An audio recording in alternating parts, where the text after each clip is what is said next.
Mulai dari sama ya. Aku iki Campur berarti. campur.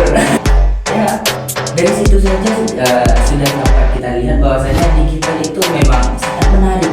Bahkan Iya. kemarin itu sempat viral ya. Kambing itu beli di Shopee.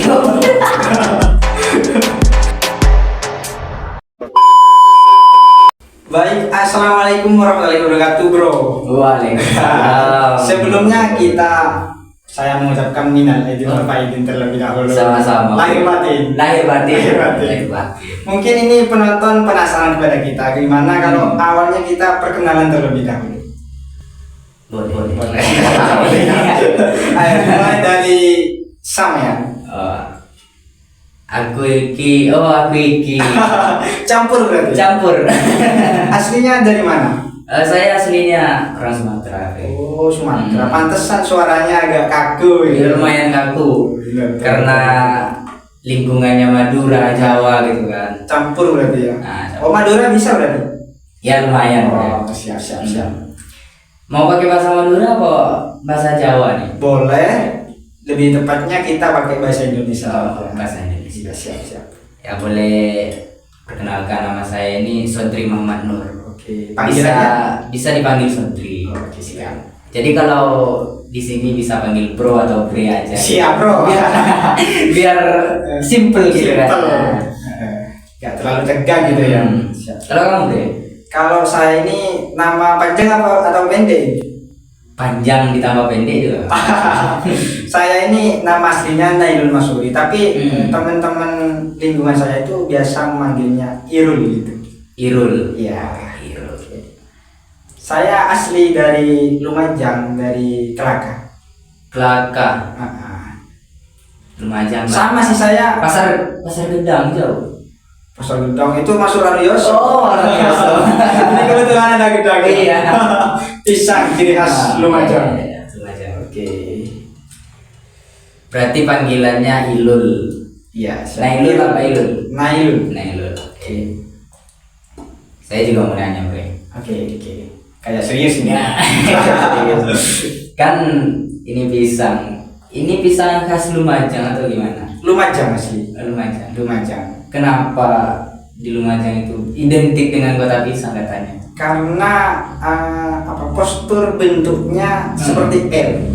Oh iya. Lumajang. Siap. Oke. Mantap ya. Kalau kita lihat pisang dari warnanya itu kan ada warna hijau, ada warna kuning. Sebenarnya saya di sini mempunyai pertanyaan kepada saya. Mau buru-buru bre aja. Gimana? Tapi saya belum kenal loh. Belum Di kenal? mana rumahnya? Rumah saya ini Di mana tempatnya? Ketawa terus. Ya nggak apa-apa. Oke, Ya santai. namanya kita kan baru kenalan gitu kan. Iya, siap. Wajar kita. Masih agak kaku gitu. Masih agak kaku. Oke. Hobi biasanya apa? Saya sebenarnya masih bingung mencari hobi saya itu apa. Hobi saya itu di mana gitu. Masih belum ditemukan. Ini masih tahap pencarian hobi. Iya. Iya ya. Kalau hobinya kamu, Bre? Kalau saya sih apa saja ya dilakukan, yang penting bahagia gitu kan. Hobi segala bidang. Hobi segala bidang. Dulu katanya kan pas kita waktu SD itu kan ditanya hobi memancing, hobi main bola, hobi membaca, hobi dengarkan musik. Jadi saya pikir apapun yang bisa membuat kita bahagia itu, ya itu hobi kita kan. Siap.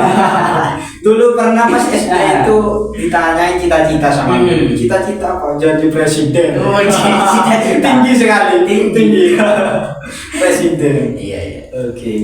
Ya begitulah. Kamu kan Zaman SD. ini, Bre, kan dari Sumatera itu jauh dari sini. Di sini ngekos atau tinggal atau punya saudara atau beli rumah atau gimana? Jadi gini bre, Ya. ceritanya itu panjang bre. Kenapa saya ini bisa di Lumajang sekarang atau Jawa Timur gitu Oke, ya. siap. Yang asalnya saya itu dari Sumatera ya, karena saya ini blasteran bre. Blasteran. Blasteran.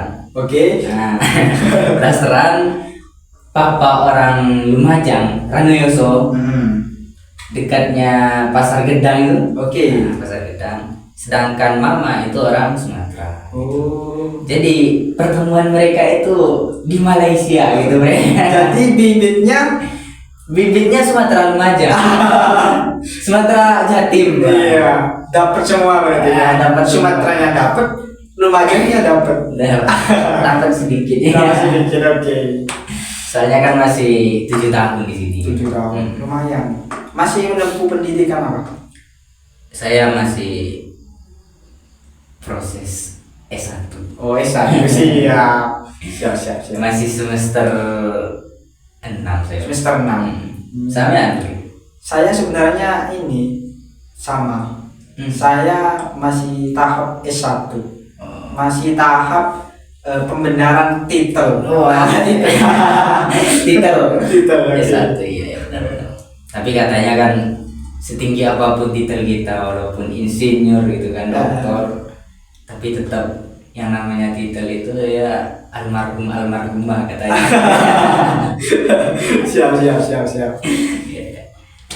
Ya udah, mungkin bisa kita lanjut Oke. pembahasan malam ini gitu kan. Monggo. Oke, Bre. Sebenarnya saya ini mempunyai pertanyaan menarik dari tadi terpikirkan. Apa itu? Coba kita pikirkan dan lihat. Melihat perkembangan digital zaman sekarang ini sangat meningkat drastis. Salah satu contohnya di pengguna TikTok seperti itu. Yang dulunya pengguna TikTok atau peminat TikTok itu hanya minim atau sedikit. Bahkan dari anak-anak kecil pun dulu itu tidak ada. Tapi yang sekarang dari lahir pun sudah masuk TikTok. Bukan anak kecil saja. Iya. Orang yang tua-tua itu sudah viral. Bahkan kita untuk mencari berita atau apa saja itu sudah tersebar melalui TikTok seperti itu. Kalau media seperti itu. Kalau dulu kan dari televisi, semuanya pakai televisi. Tapi kalau sekarang ini televisi kayaknya sudah tidak mulai dipakai lagi. Diminati, sudah tidak mulai sedikit minatnya. Oke, seperti itu. Gimana tanggapannya Samyan terkait itu? Jadi di sini kan kalau ada pertanyaan kenapa kok digital itu cepat berkembang gitu kan? Oke. Nah, di sini kan kita cuma belajar bareng, terus sering bareng, menyampaikan apa yang kita ketahui. Ya kalau seandainya salah, monggo dikasih saran. Oke, siap. Gitu kan? Namanya manusia. Monggo dikasih feedback gitu.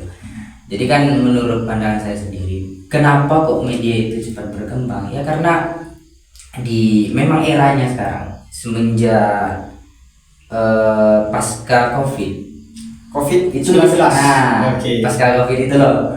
Menarik ini.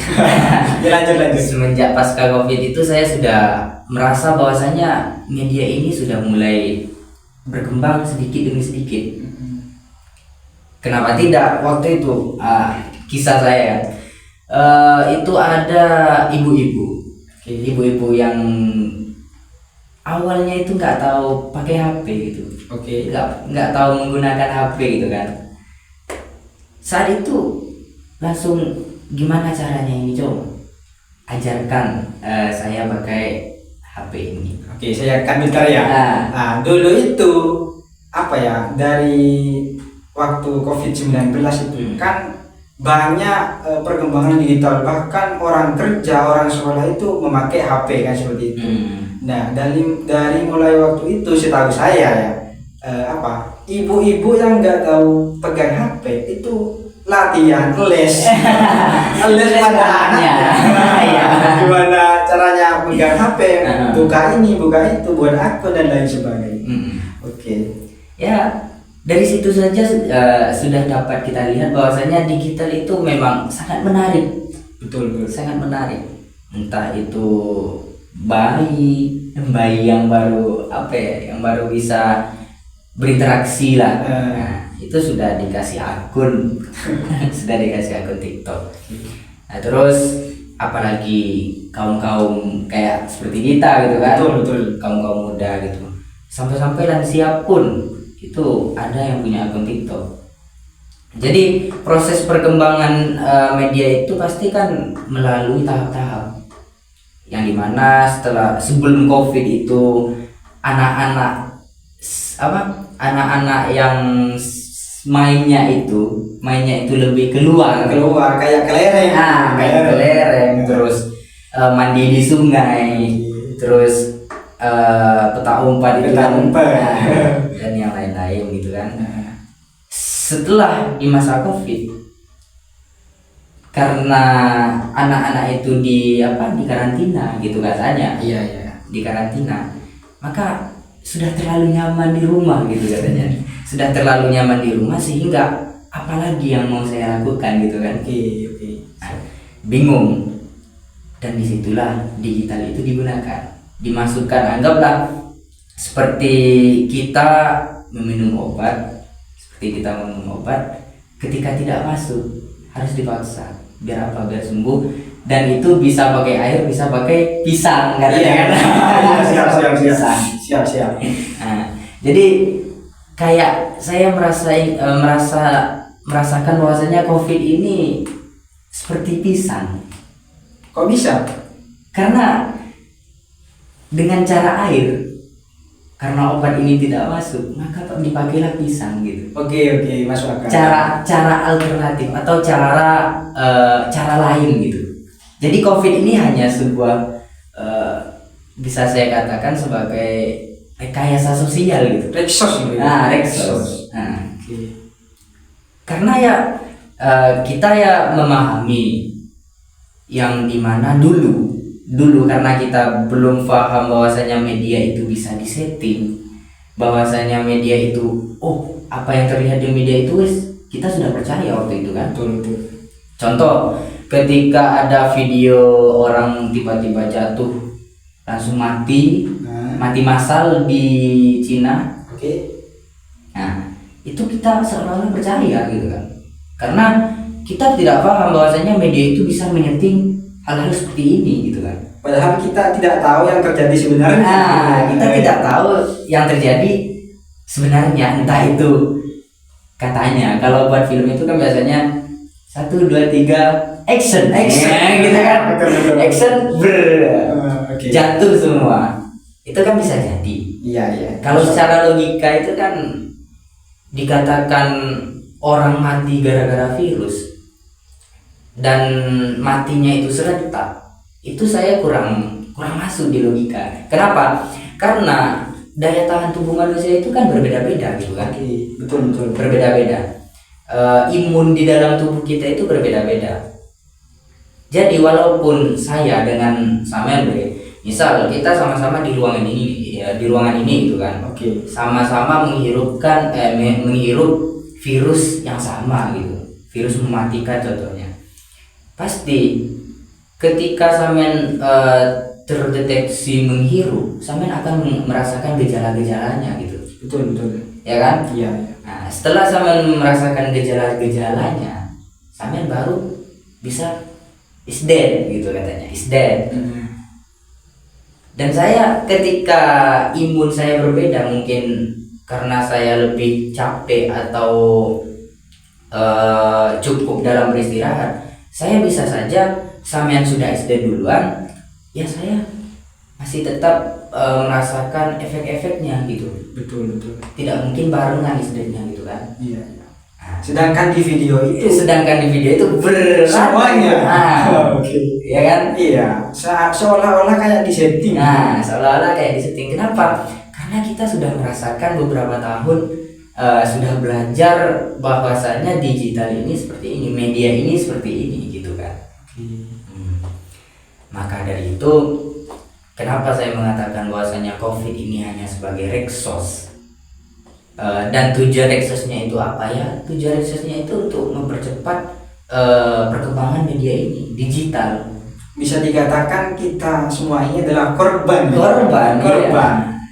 Karena ya yang namanya orang awam gitu kan. Ya. Orang awam. Ya begitulah ketika kita mendengarkan isu-isu yang panas, isu-isu yang viral, kita jarang untuk mencari tahu akarnya. Akarnya betul. Tapi yang kita cari tahu itu kan cara penyelesaiannya, ya kan? Oke. Misal contohnya kayak COVID gitu. Contohnya kayak COVID. Yang kita sibukkan saat itu kan hanya untuk bagaimana agar kita tidak terkena COVID gitu. Ya betul. Sedangkan kita tidak mencari akarnya, akar permasalahannya. Kenapa kok tiba-tiba ada COVID? Saya pernah baca, dengar juga bahwasanya COVID itu memang sudah direncanakan mulai tahun 2010 itu katanya, 2010, dan disimulasikan itu 2015 15. dan diterapkan itu 2019 20. Ya mungkin pandangan saya kenapa kok digital itu cepat berkembang, yaitu karena digital itu menarik, media itu menarik. Hal-hal di luar belahan dunia pun kita pun tahu. Kita di sini kita tahu informasi di Amerika gitu. Saking menariknya sampai-sampai lansia pun ingin belajar gitu kan. Iya, Saking iya. menariknya. Maka dari itu bisa dikatakan era globalisasi atau era digitalisasi ini sangat harus kita manfaatkan sebaik mungkin. Betul. Karena memang masanya kita ya sudah di zaman ini. Kita main kelereng dulu, dan sekarang kita melihat anak-anak itu lebih main Mobile Legend, main Free Fire gitu. Itu ya wajar-wajar saja karena sudah bukan eranya gitu kan. Dan eranya sekarang itu ya di standby di rumah katanya. Mungkin lebih enak di rumah. Mungkin gitu kira-kira. Apa ya? Sebenarnya ya kembali lagi dari tadi dia. Kita ini adalah korban COVID-19 seperti itu.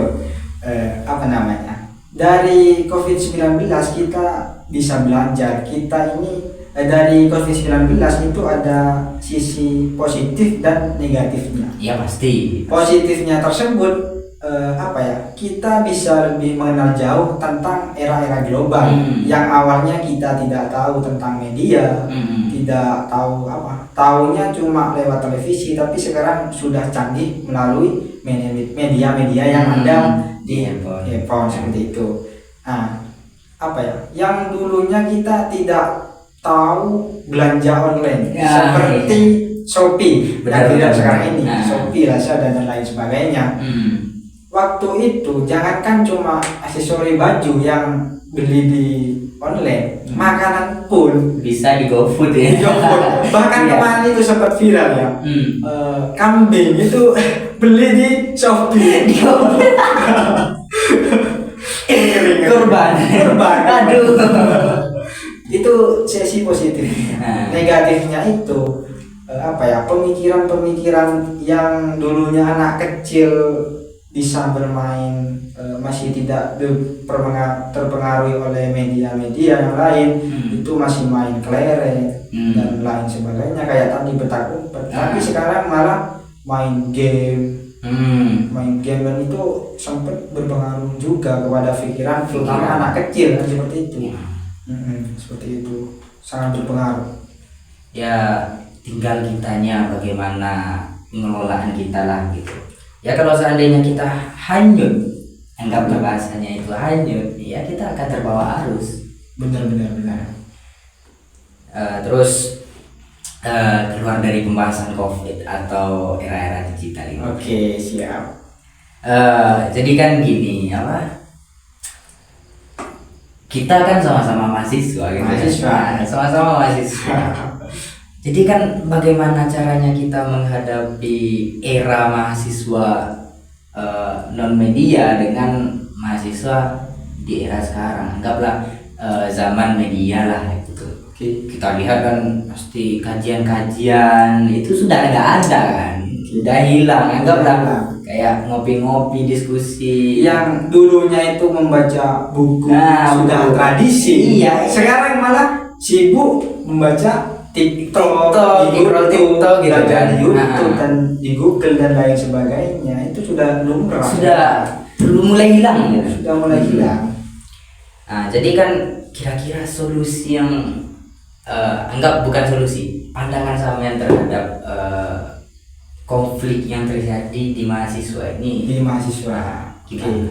Sebenarnya ya kalau pandangan saya kita tunggu. Ini boleh diminum? Oh, boleh. Kira cuma untuk pajangan.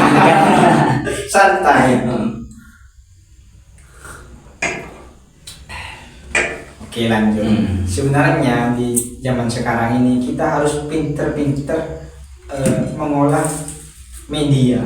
Jangan sampai kita terbawa arus. Semisal ada berita hoax, itu jangan terlalu jangan mudah untuk menyebarkan. Tapi kembali lagi yang tadi, kita harus cari yang sebenarnya, cari akar dari semuanya. Ini bermula dari apa, benar atau tidak, kita harus pintar mengolah dari sana. Karena apa? Kalau kita cuma mengikuti arus tanpa mengetahui benar atau tidaknya, malahan kita akan menjadi korban digital di saat ini. Seperti itu. Sebenarnya masuk zona nyaman sangat berbahaya sekali. Yang dulunya bahkan sekarang itu online dan daring itu oleh pengantar COVID. Yang dulunya tidak ada kuliah atau sekolah, bahkan kerja pun dulu itu online.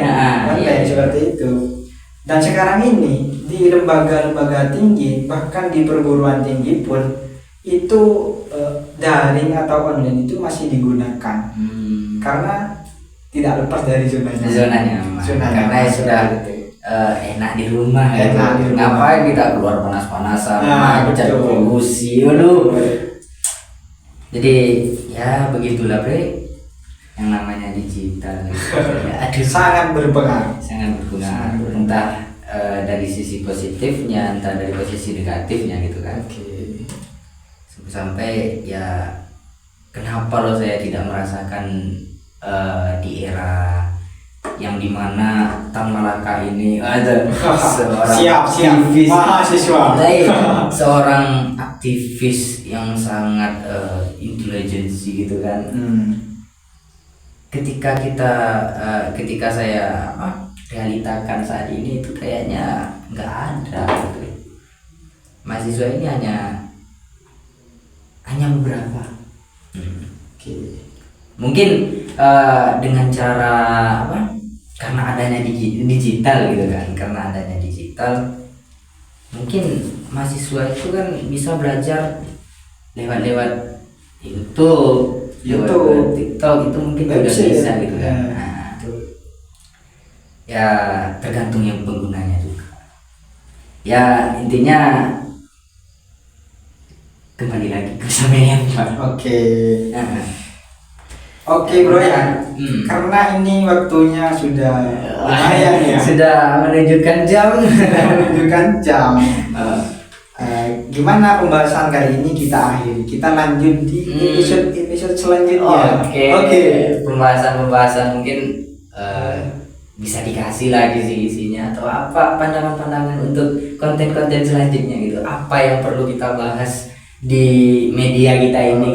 Untuk itu jangan lupa like dan subscribe media ini karena agar tidak tertinggal berita-berita selanjutnya. Mungkin ada kayak angan-angan untuk undang-undang para petinggi gitu. Itu nanti. Gampang. Oke. Monggo lanjut. Saya akhirin ya. Saya akhiri karena kita hanya sekedar manusia. Kalau ada salah kata mohon dimaafkan. Karena kalau pedang melukai tubuh masih ada harapan sembuh. Tapi kalau lidah melukai hati, entah kemana obat dicari. Aduh, masuk.